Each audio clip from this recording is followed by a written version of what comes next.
ஆனால் இப்போ இதெல்லாம் லைவ்ல போயிடுச்சு. லைவ் நீங்க கொடுத்துருக்கீங்க, நல்ல முயற்சி, நாங்க பாராட்டுறோம். ஆனா அதுல இருக்கக்கூடிய பிரச்சனைகளை இங்க நான் சொல்றேன். நீங்க அவை குறிப்பில் நீக்கிறீங்கன்னு சொல்றீங்க. நீங்க எவ்வளவு நீக்கினாலும் அது சோசியல் மீடியால ட்ரெண்ட் ஆகிட்டு இருக்கு, வைரலா போயிட்டு இருக்கு. உட்காருங்க. இந்த கேமரா டீம் அவன் சைடு கொஞ்சம் காட்டுங்க. ஏங்க மாண்புமிகு நீங்க சொல்லுகிற போது முதலமைச்சர் கருத்துன்னு சொல்லுங்க.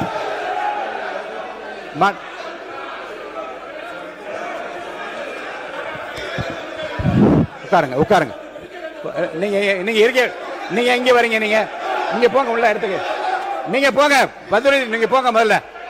மாண்புமிகு உறுப்பினர் கொஞ்சம் அமருங்க, எல்லாம் அமருங்க, எல்லாம் அமருங்க. இருங்க, நீங்க அமருங்க, இருங்க, அமருங்க, எல்லாம் அமருங்க, அமருங்க, அமருங்க, அமருங்க, அமருங்க, அமருங்க, அமருங்க. உட்காருங்க உட்காருங்க. மாண்புமிகு உட்காருங்க, எல்லாம் உட்காருங்க, எல்லாம் உட்காருங்க.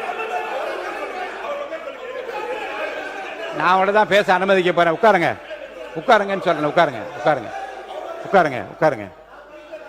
நம்மளுடைய மூத்த உறுப்பினர் ஃபர்ஸ்ட் 2 நாளுக்கு முன்னாடி சொன்னாரு, நாங்கள் முதலமைச்சர் சொல்லும் போது நாங்க மிசாவையே பார்த்த இயக்கம்னு.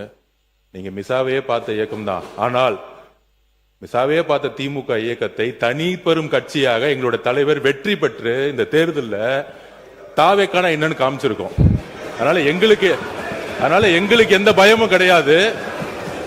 எங்களுக்கு எந்த பயம் கிடையாது. ஒவ்வொரு தலையிலும், முக்கியமாக நெடுஞ்சாலை துறையிலும் சரி, முக்கியமாக பொதுப்பணி சொல்லி வெள்ளை வேறிக்கை வெளியிட்டு முதலமைச்சருடைய அலுவலகத்தில் அந்த ஃபைல் இருக்கு. கண்டிப்பாக ஆதாரத்துடன் சட்டப்படியான நடவடிக்கை எடுக்கப்படுங்கிறதா முதலமைச்சர் சொல்ல வந்தது. இதை யாரும் அவர் சொன்ன அர்த்தம் அன்னைக்கு அவைக்கு அவர் வரல. அது அவருடைய ப்ராப்ளம். அது அவைக்கு வராத பொழுது அவர் சொன்னாரு, மாண்புமிகு கொறடா சொன்னாரு, ஆதாரம் இருக்கா ஆதாரம் இருக்கா ஆதாரம் இருக்கும்போது நிதித்துறை அமைச்சர் பார்க்கும் பொழுது அவர் கேட்கும் பொழுது எங்க கிட்ட ஆதாரம் இருக்கு, அதை தகுந்த நேரத்தில் சட்டப்படியான நடவடிக்கை எடுக்கப்படும் சொன்னாருங்கிறத பதிவு பண்றேன். ஏன்னா அவர் எதிர்க்கட்சி தலைவர் எனக்கு வரல, அவர் அதனாலதான் பதிவு பண்ண. அதுக்கப்புறம் அவர் சொல்றாரு, போன 5 வருஷம் இவங்க என்ன ரீல்ஸ் விட்டாங்க, என்ன பாட்டு பண்ணாங்க, பாராளுமன்றத்திலே பதவி ஏற்கும் பொழுது எங்களுடைய எந்த கட்சி தலைவரையும் பத்தி உறுதிமொழி எடுக்கல. அவரை பத்தி பேசிதான் உறுதிமொழி எடுத்தாங்க. பாராளுமன்றத்திலேயே தமிழ்நாட்டுடைய புகழ் பெரியாரை பத்தியோ அண்ணாவை பத்தியோ பேசல. ஒவ்வொரு எம்பியும் போய் யாரை பத்தி பதவி பிரமாணம் பண்ணாங்கிறது மக்களுக்கு தெரியும். இந்த அவை உறுதியாக சொல்றோம், நீங்க 25 வருஷத்துக்கு மேல ஆட்சியில் இருந்தீங்க, ஏன் தைரியம் இருந்தா லைவ் போடல? நீங்க இது வரைக்கும் உங்ககிட்ட நேர்மையான வெளிப்படை தன்மையான சட்டமன்றத்தை நடத்தக்கூடிய தைரியம் திமுக இதுவரைக்கும் இருந்தது இல்லை. முதல் முறையாக தமிழ்நாட்டு வரலாற்றிலேயே தமிழ்நாட்டுடைய மக்களாட்சியை நிலைநாட்டி ஜனநாயகத்தை நிலைநாட்டி நாங்கள் தவறு செய்தால் நீங்கள் சொல்லுங்கள் சொல்லக்கூடிய சபாநாயகியும் ஒரு ஆட்சியும் எங்களுடைய முதலமைச்சர் மக்களுடைய ஜனநாயகத்தை காப்பாற்றுவதற்காக லைவ மக்கள் முன்னாடி தெரியுமா விட்டுருக்கார். அதை நாங்கள் பதிவு பண்றோம். ஏன் நீங்க ஏன் லைவ் இல்ல? 2021 உங்களுடைய தேர்தல் அறிக்கை என்ன இருந்துச்சு? 2021 திமுகவுடைய தேர்தல் அறிக்கையில் சட்டமன்றத்தை லைவ்ல கொண்டு வரும் சொன்னீங்களே, ஏன் செய்யல? மாண்பு நீர்வளத்துறை அமைச்சர், மாண்பு பேரவைத் தலைவர் அவர்களே, கொஞ்சம் சொல்லிட்டோம். ஜோசியர் என்ற வார்த்தையை நீக்கும்படி கேட்டுக்கொள்கிறேன். அதுக்கு அடுத்தபடியாக நேற்று மார்க்கெட்டில் ஒரு 70 வயசு முதியவர் சொன்ன ஒரு வார்த்தை என்னான்னு பார்த்தீங்கன்னா, இப்போல்லாம் நாங்கள் சீரியல்லாம் பார்க்கறதில்ல, லைவை அசம்பிளியில் சட்டசபையில் என்ன நடக்குதுன்றத நான் என் மனைவி என் பேத்தி முதல் கொண்டு அதை நாங்கள் காலேஜ் முடிச்சுட்டு வந்தால் கூட நாங்கள் இதை பார்த்துன்னு இருக்கிறோம். உண்மையாகவே ரொம்ப சந்தோஷமாக இருக்குது, நிம்மதியாக இருக்கிறோம். எங்களுக்கு எல்லாம் இருந்த பயம் எல்லாம் போய் இன்னைக்கு எதுவாக இருந்தாலும் எங்களுக்குன்னு ஒரு புள்ள இருக்கிறாரு நம்மளுடைய முதலமைச்சர்ன்றத அவர் அந்த பெரியவர் சொன்னார். இது உண்மை சம்பவம். இதை நான் மாண்பு பேரவைத் தலைவர்களே, இவர்கிட்ட நான் அமைச்சர்கிட்ட காலையில் வந்த உடனே நான் இதை சொன்னேன். ஆனால் திடீர் என்று எதிர்கட்சி தலைவர் இப்படி பேசினார். லைவை உண்மையாகவே தமிழ்நாடுல முதல்ல தைரியமாக எங்கள் தலைவர் தான் லைவ் அனுமதிச்சிருக்கிறார் என்பது இந்த நேரத்தில் தெரிஞ்சு. எதிர்கட்சி தலைவர் அவர்கள் பேசுகிற போது அமைச்சர் பெருமக்கள் எங்களுக்கு பதில் சொல்லும்போது ஆதாரம் இல்லாமல் பல குற்றச்சாட்டுகளை வைக்கிறாங்க. ஆனால் நீங்கள் வந்து அதையெல்லாம் வந்து அவை குறிப்பிலிருந்து சரியாக நீக்கிடுறீங்க. இன்னும் சொல்ல போனால் சட்டமன்ற வரலாற்றிலே இதுதான் முதல் முறையாக எதிர்க்கட்சி உறுப்பினர்கள் பேசுவதை விட ஆளுங்கட்சி உறுப்பினர்கள், அமைச்சர் பெருமக்கள் பேசுவதையெல்லாம் நீங்கள் தான் முதலாக அவை குறிப்பிலிருந்து நிறைய எடுத்திருக்கிறீங்க. அந்த வரலாறு நீங்கள் படைச்சிருக்கிறீங்க. அதற்கு எங்களுடைய வாழ்த்துக்களை தெரிவிச்சுக்கிறோம். இப்போ இந்த அவை நிகழ்ச்சியெல்லாம் வந்து நீங்கள் லைவில் எல்லாமே போயிட்டுருக்கு. கேள்விகள் நாங்கள் கேட்டால் நாங்களே ஆச்சரியப்படுற அளவுக்கு, அதிசயப்படுற அளவுக்கு பதில்களையும் கொடுக்குறாங்க. கேள்வி கேட்டால் பதில் சொல்லலாம். இப்போ பாட்டெல்லாம் வேற பாட ஆரம்பிச்சிட்டிங்க. எங்களுக்கே சில நேரம் சட்டமன்றத்துக்கு வந்திருக்கோமா இல்லை இப்போ சூப்பர் சிங்கர் நிகழ்ச்சிக்கு வந்திருக்கோமா அப்படின்னு சந்தேகப்படுற அளவுக்கு இங்கே பாட்டு நிகழ்ச்சிகள்லாம் நடந்து கொண்டிருக்கிறது. நீங்கள் அவை குறிப்பிலேருந்து நீக்கிடுறீங்க. ஆனால் இதெல்லாம் நேரடி தொலைக்காட்சியில் போகும்போது இதெல்லாம் வந்து யூடியூப் சேனல்லையும் சோஷியல் மீடியாலையும் ரீல்ஸாக கட் செய்யப்பட்டு அதிகமாக ஷேர் செய்யப்படுகிறது. அதன் பிறகு நீங்கள் இதில் நீக்குவதிலே அர்த்தம் இல்லாமல் போய்விடுது. எனவே இதை மீண்டும் உங்களுடைய கவனத்திற்கு நான் கொண்டு வர விரும்புகிறேன். அதே மாதிரி இன்னொரு விஷயம், நேற்று முன்தினம் இந்த பேரவையிலே பேசின நம்முடைய முதலமைச்சர் அவர்கள் தன்னுடைய டேபிளில் 3 ஃபைல்ஸ் இருப்பதாகவும் அந்த ஃபைல்ஸை வந்து அவர் திறந்து பார்க்க வச்சிடாதீங்க அப்படிங்கிற தோணியில் எங்களுடைய அரசை குற்றம் சாட்டுகின்ற வகையில் குறிப்பிட்டு பேசியிருக்கிறாரு. அந்த ஃபைல்ஸை நாங்கள் கேட்டுக்கொள்வது, தயவு செய்து அவர் திறந்து பார்க்க வேண்டும், அதன் மீது அவர் ஆக்ஷன் எடுக்க வேண்டும். எதற்காக பயப்படுறீங்க, எதற்காக காலம் தாழ்த்துறீங்க? இதையே 3 மாசமா சொல்லிட்டு இருக்கிறீங்க. ஜோசியக்கார சொன்னாதான் அந்த ஃபைல் திறந்து பார்ப்பீங்களா? நல்ல நேரம் அதை பார்த்துட்டு இருக்கீங்களா?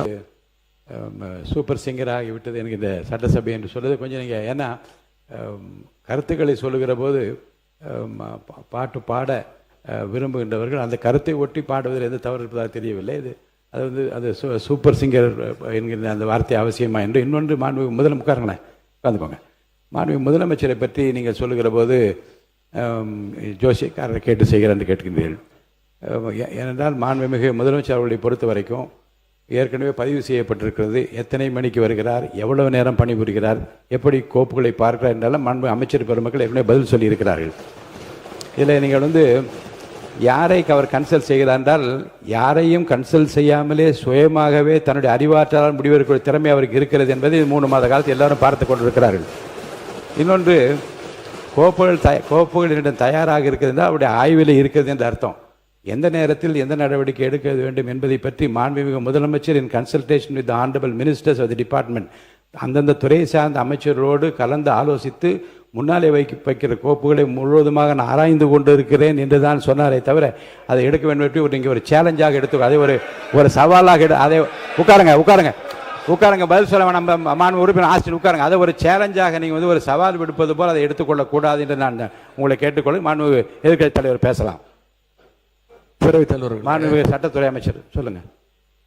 மாண்புமிகு பேரவைத் தலைவர் அவர்களே, மாண்புமிகு பேரவைத் தலைவர் அவர்களே, ஜோசியம்னு சொன்னாரு. ஜோசியம் பார்த்து மஞ்சள் துண்டு போட்டதெல்லாம் ஆல்ரெடி தமிழ்நாடு பார்த்துருச்சு. ஜோசியம் பார்த்து மஞ்சள் துண்டு போட்டதெல்லாம் தமிழ்நாடு ஆல்ரெடி பார்த்துருச்சு.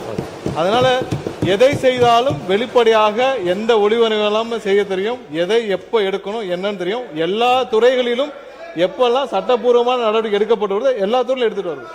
எல்லா துறைகளிலும் அந்தந்த துறையில எங்கெங்கெல்லாம் வந்து வயலேஷன் இருக்கோ, எங்கெங்கெல்லாம் விதிமீறல் இருக்கோ, அதுக்கான சட்டப்பூர்வம் நடக்கிற வழக்குகள்லாம் பதிவு செய்யப்பட்டு தான் வருது. அதனால நாங்க ஏற்கனவே இந்த ஜோசியம் பார்த்து மஞ்சள் துண்டி பார்த்துட்டோம், எல்லாரையும் பார்த்துட்டோம். ரொம்ப எதிர்கட்சி தலைவர் அவர்கள், பேரவைத் தலைவர் அவர்களே, எதிர்கட்சி தலைவர் பேசும்போது நீங்க அவர் கட்சியை சார்ந்த ஒரு உட்காருங்க, அவங்க பேசுறாங்கல்ல எதிர்கட்சி தலைவர். பேரவைத் தலைவர்களே, இதைத்தான் நான் குறிப்பிட்டேன். நாங்கள் ஒரு கேள்வி கேட்டால் நாங்களே ஆச்சரியப்படுறவர்களுக்கு, நாங்களே அதிசயப்படுற அளவுக்கு நீங்கள் ஒரு பதில் சொல்றீங்கிறது இதுதான் நான் சொன்னேன். அதன் பிறகு ஜோசியக்காரன் அப்படின்னு சொல்றது தவறுன்னு சொல்றீங்க. நீங்க ஜோசியக்காரன்னு அப்பாயின்மெண்ட் நீக்கியிருக்கீங்க. ஜோசியங்கிற வார்த்தை ஒன்றும் தப்பான, ஜோசியக்காரங்கிறது தப்பான வார்த்தை கிடையாது. லைவ் வந்து திமுக ஆட்சியில் தான் முதன்முறையாக நாங்கள் தேர்தல் அறிக்கையில் சொன்னோம், கேள்வி நேரத்தை முதலையாக லைவாக ஒளிபரப்பு செய்தது நாங்கள். இப்போ இந்த கேள்வி நேரத்தையே எடுக்க முடியாத நிலைமையில தான் இன்னைக்கு இந்த அரசு நடந்துகிட்டு இருக்கு. இன்னொன்று, இந்த நீங்க லைவ் உட்காருங்க. நீங்க எதிர்கட்சி தலைவர் வந்து கேள்வி நேரத்தை எடுக்க முடியாத நிலைமை இந்த அரசு இருக்கு என்பதை நான் அதை ஏற்றுக்கொள்ள முடியாது. என்றால் ஏற்கனவே நடக்கின்ற எல்லாவற்றையும் வெளியரங்கமாக உங்களுக்கு தெரியும். எத்தனை கேள்வி அனுப்பியிருக்கிறோம், எத்தனை பதில் வந்திருக்கிறது. அந்த கேள்வி நேரத்தை நடத்த முடியாத நேரத்திலும் மாண்புமிகு உறுப்பினர்களை 55 விதியின் கீழ் கொடுக்கப்பட்டிருக்கிற தீர்மானங்களை எல்லாம் இங்கே கேள்விகளாக கேட்டு கூட பதில் பெற முடியுமா என்று பார்க்கின்ற முறை இங்கே கடைபிடித்து வருகின்றோம். எனவே கேள்விகளை பெறுவதில் கால தாமதம் இருந்தாலும் கூட இப்போது பதில் வரப்பெற்றிருக்க நேற்று முன்தினம் கூட அறிவித்திருக்கிறேன். 10 கேள்விகளுக்கு பதிலாக 5 கேள்விகளாக எடுத்துக்கொள்கிறோம் என்று நான் அறிவித்திருக்கிறேன். எனவே எடுக்கப்படவில்லை. நீங்க சொல்வதெல்லாம் நான் ஒத்துக்கிறேன். நான் உங்களை குறை சொல்லவே இல்லை. உங்களை நாங்கள் பாராட்டுகின்றோம். உங்களுக்கு ரொம்ப பொறுமையாக எல்லாரையும் ஹேண்டில் பண்றீங்க. அதை பத்தி நாங்கள் கவலைப்படல. நேரலை நாங்க செய்யவில்லை அப்படின்னு சொன்னாங்க. சட்டமன்ற வரலாற்றிலே முதன்முறையாக நேரலை செஞ்சது திராவிட மாடல் அரசு, எங்களுடைய தலைவர் அவர்கள் தான். கேள்வி நேரம் ஒவ்வொரு நாளும் 1.5 மணி நேரம் 10 கேள்விகள் எடுக்கப்பட்டு அனைத்து எதிர்க்கட்சி தலைவர் அப்ப இருந்த அண்ணா திராவிட முன்னேற்ற கழக உறுப்பினர்கள் அத்தனை பேருக்கும் வாய்ப்பு கொடுத்தது எங்களுடைய தலைவர். அது லைவ் செய்யப்பட்டது. இப்போ நீங்க எல்லா நிகழ்ச்சியும் லைவ் பண்றீங்க. இந்த பிரச்சனையை தான் உங்ககிட்ட சொல்றேன். லைவ் பண்றதுனால என்னென்ன பிரச்சனைகள் வருது என்பதை உங்களோட கவனத்துக்கு கொண்டு வரேன். நீங்க அவை குறிப்பில் நீக்கிறேன் நீங்க நீக்கிட்டே இருக்கீங்க. ஆனா எல்லாமே அங்க ரீல்ஸாக மாற்றப்பட்டு அங்க போய் கொண்டிருக்கிறது.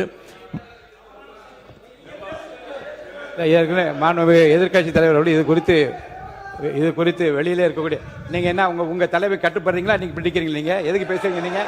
நீங்க ஏன் பேசுறீங்க? நீங்க